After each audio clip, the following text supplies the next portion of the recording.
क्या आपको पता है कि विज्ञापन की दुनिया हमारी आदतों को ध्यान में रखकर ही चलती है।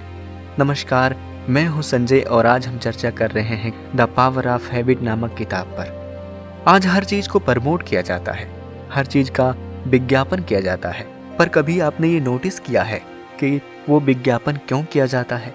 क्या हमें बताने के लिए किया जाता है या फिर वो दिखाने के लिए किया जाता है कि वो पार्टिकुलर प्रोडक्ट कैसा है, या फिर इसके पीछे की कहानी कुछ और है?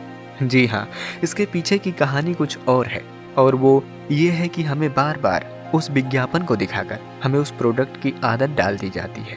वो पार्टिकुलर प्रोडक्ट हमारे लिए ज़रूरी है, चाहे वो चिप्स हो या कोल्ड ड्रिंक्स हो, चाहे वो कार हो या फिर घर हो, कोई भी चीज़ हो जिसका विज्ञापन किया जा रहा है।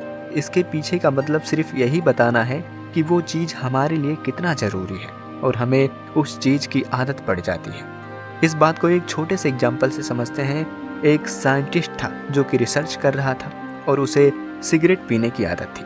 हमेशा वो केमिकल के साथ ही काम करता था। वो एक दिन जब घर पे वापस गया काम करने के बाद में, तो वो अचानक उसकी पत्नी उससे पूछी कि तुमने सिगरेट पीना छोड़ दिया है क्या? उसने कहा नहीं तो। और जब उसने भी अपने आप को स्मेल किया तो उसे भी सिगरेट की बदबू नहीं आ रही थी। फिर उसने नोटिस किया कि एक खास तरह का केमिकल है जिसके साथ जब वो काम करता है तो वो बदबू चली जाती है। तो उसी से उसने एक स्प्रे बनाया जो कि बदबू को खत्म करता था। अब उसने उस प्रोडक्ट को बेचने की सोची। उस वक्त ऐसा प्रोडक्ट मार्केट में आया भी नहीं था, तो वो अपनी टीम के साथ मिलकर यही सोच रहा था कि किस तरह से इसे बेचा जाए या प्रमोट किया जाए। उसी टीम में एक स्टेम्सन नाम के एक बहुत ही यंग और एनर्जेटिक मार्केटियर थे। तो उनको ये काम दिया गया कि ये जो स्प्रे है वो आपको बेचना है। तो स्टेम्सन ने उस प्रोडक्ट पर सर्वे कराया।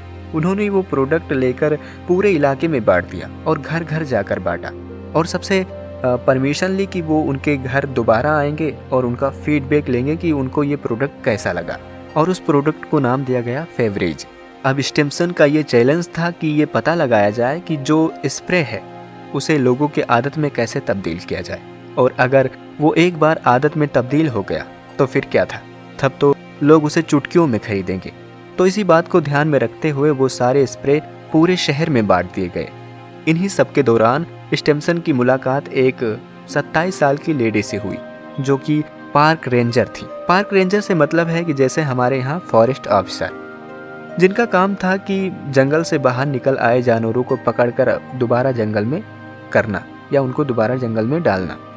अब उनमें कई बार भेड़िया होते थे या कोई और खतरनाक जानवर जो कि बाहर आ जाते थे, और एक जानवर होता है या एक एनिमल होता है जिसको स्कांक कहा जाता है, जो कि बहुत ज़्यादा बदबू करता है।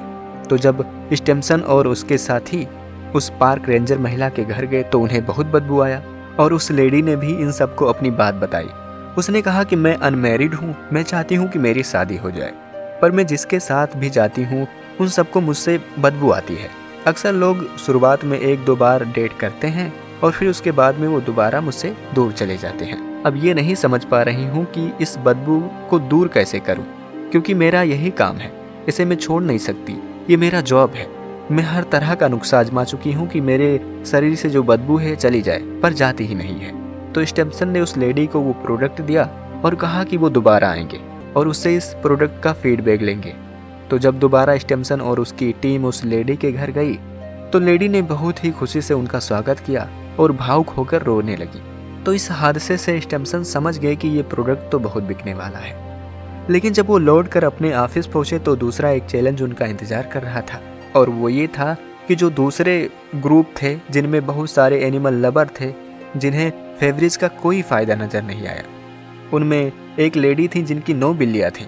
उसने फेवरेज यूज़ तो किया पर उसमें कोई फ़ायदा नज़र नहीं आया, और ऐसा इसलिए क्योंकि उस महिला को उन बिल्लियों के महक की आदत पड़ चुकी थी।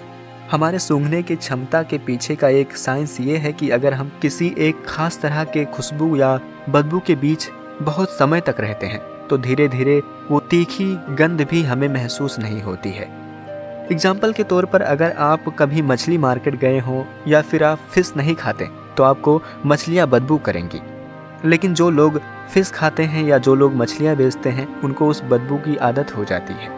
ठीक उसी तरह से उस वक्त एनिमल लवर को अपने पेट की बदबू नहीं आती थी, कहने का मतलब ये है कि लोगों के आदत ने इस प्रोडक्ट को उस वक्त फेल कर दिया था।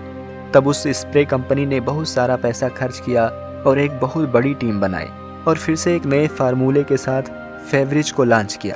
पर इस बार जो फेवरेज की टीम थी उन्होंने दूसरा तरीका अपनाया। वो लोग एक आदत को ढूंढने में लग गए। इसी तलाश में वो लोग अमेरिका के बाहर एक छोटे से शहर स्कॉटलैंड में एक लेडी से बातचीत करने पहुंचे। वो लेडी करीब 40 साल की रही होंगी। उनके 4 बच्चे थे और उन्होंने देखा कि वो लेडी अपना घर बहुत साफ रखती है। उन्होंने लेडी से पूछा कि आपको फेवरेज कैसा लगा। उस लेडी ने बताया कि वो फेवरेज का इस्तेमाल रोज करती हैं। स्टिम्सन आश्चर्य में पड़ गए और वो पूछने लगे कि ऐसा क्यों, आपका तो घर एकदम साफ है, आपके घर से तो कोई स्मेल नहीं आता। तब उस लेडी ने कहा, मैं फेवरेज का इस्तेमाल बैड स्मेल को हटाने के लिए नहीं करती। दरअसल मेरे बच्चे छोटे हैं, तो जब उनका कमरा साफ करती हूँ तो कमरा साफ करने के बाद थोड़ा सा फेवरेज में छिड़क देती हूँ। इससे मुझे एक फ्रेशनेस का एहसास होता है और ये मेरी रेगुलर प्रैक्टिस है। ये बात सुनकर स्टिम्सन को बहुत अच्छा लगा, तो उन्होंने उस लेडी से रिक्वेस्ट की कि जब वो अगली बार सफाई करें तो क्या वो और उनकी टीम आकर चेक कर सकती है। इसके लिए लेडी मान गई। उसके बाद उस लेडी ने बेडरूम में जाकर बिस्तर ठीक किया, तकियों को सही तरह से रखा और चादरों को ठीक ठाक किया और उसके बाद वो थोड़ा सा फेवरेज छिड़क दी और स्टिम्सन से कहा, पता है आपको, मुझे फेवरेज छिड़कने के बाद बहुत अच्छा लगता है। मुझे इस खुशबू से ऐसा लगता है कि अब घर साफ हो गया है और जैसे कोई पार्टी होने वाली है। तो जिस तरह से लेडी फेवरेज के बारे में बात कर रही थी, स्टिम्सन को पता लग गया था कि अगर ये बात प्रमोट की जाए तो इस तरह की बहुत सारी लेडीज होंगी और उन्हें हर हफ्ते में फेवरेज का एक बोतल तो लेना ही पड़ेगा। और बस वहीं से स्टिम्सन को एक आइडिया आया। घर की औरतों के इस आदत का उन्हें पता चला जो कि हर घर में होता है, घर की सफाई और सफाई के बाद एक कंप्लीशन का एहसास, एक अचीवमेंट का एहसास। और अगर उस एहसास में एक खुशबू जोड़ दिया जाए तो वो एक सेलिब्रेशन का एहसास बन सकता है। स्टिम्सन ने उसी बेस पर एड्स बनाए और उसके बाद फेवरेज की बहार आ गई। उस साल फेवरेज कंपनी ने करीब $1 अरब की कमाई की और उन विज्ञापनों के बाद घर की महिलाओं ने दिल खोलकर फेवरेज का स्वागत किया।